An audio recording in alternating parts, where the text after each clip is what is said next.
Hi అండి, అందరికీ నమస్కారం. Welcome back to our channel. ఈ రోజున వచ్చేసి మన తెలంగాణ రాష్ట్రంలో రైతు భరోసా ఎప్పటి నుంచి వస్తాయని చాలామంది అయితే రైతులైతే ఎదురు చూస్తున్నారండి. సో ఈ రైతు భరోసా ఎప్పుడు వస్తాయనేది మనమైతే ఈ వీడియోలో అయితే మనమైతే తెలుసుకుందామండి. సో ముఖ్యంగా చూసుకుంటే మన తెలంగాణ రాష్ట్రంలో రైతు భరోసా ఎప్పటి నుంచి అయితే మనకు ఇస్తామన్నట్టుగా మన రాష్ట్ర ప్రభుత్వం అయితే చెప్తుందండి. సో మొత్తానికైతే రైతు భరోసా అయితే మనకైతే పోయిన నెలలోనే రావాలండి. కాకపోతే ఇప్పటిదాకా ఎటువంటి సమాచారం అయితే లేదు. సో మొత్తానికైతే మొన్న జనవరిలో కూడా ఇస్తామని చెప్పడం అయితే జరిగింది. సో మొన్న కూడా మన తుమ్మల నాగేశ్వరం మున్సిపల్ ఎలక్షన్ తర్వాత అయితే మనకు రైతు భరోసా ఇస్తామని చెప్పడం అయితే జరిగింది, కానీ ఎటువంటి సమాచారం లేదండి.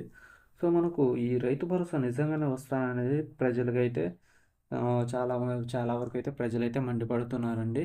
సో మనకు వచ్చే అంటే ఇంకా 5 ఇయర్స్ తర్వాత అంటే కాంగ్రెస్ ప్రభుత్వం వస్తుందా అనేది చాలా కష్టంగా ఉంది. రైతులైతే దాని గురించి చర్చిస్తున్నారు. సో ఈ 5 ఇయర్స్ అంటే 2 ఇయర్స్ అయినాయి ఇప్పటిదాకా రైతు భరోసా సరిగా అంటే టైం టు టైం ఎటువంటి ఇవ్వలేదు కాబట్టి సో ప్రభుత్వం మీద అయితే చాలామంది అయితే ప్రజలైతే మండిపడుతున్నారు. సో ప్రజలను ఆదుకొని ప్రభుత్వం ఎందుకన్నట్టుగా ప్రజలైతే ప్రశ్నిస్తున్నారు.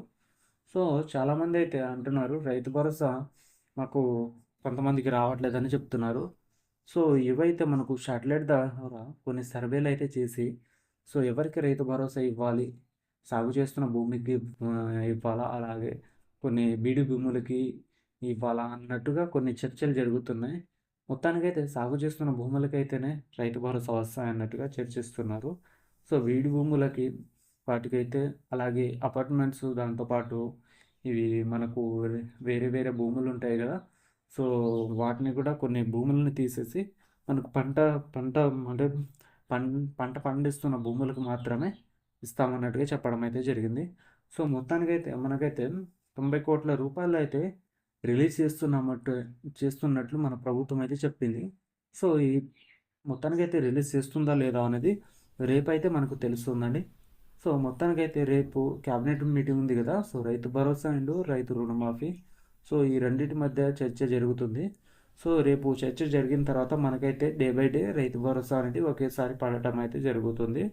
సో అలా కాకపోయినా స్టార్టింగ్ అరెకరం, ఎకరం, 2 ఎకరాల వైజ్ కూడా పడచ్చండి.